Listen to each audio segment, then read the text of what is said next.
Hi guys! Hello guys. So isa ito sa mga lakad ko today.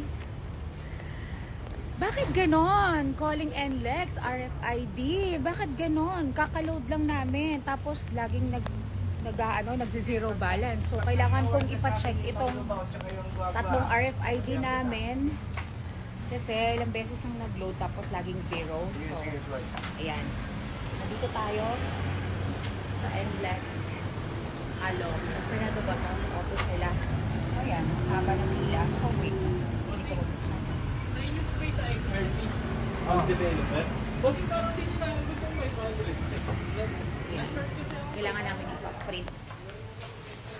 Kailangan namin ipa-print yung sa transaction namin from March 1 to this day. Kasi ayun, nakapila na si Alice.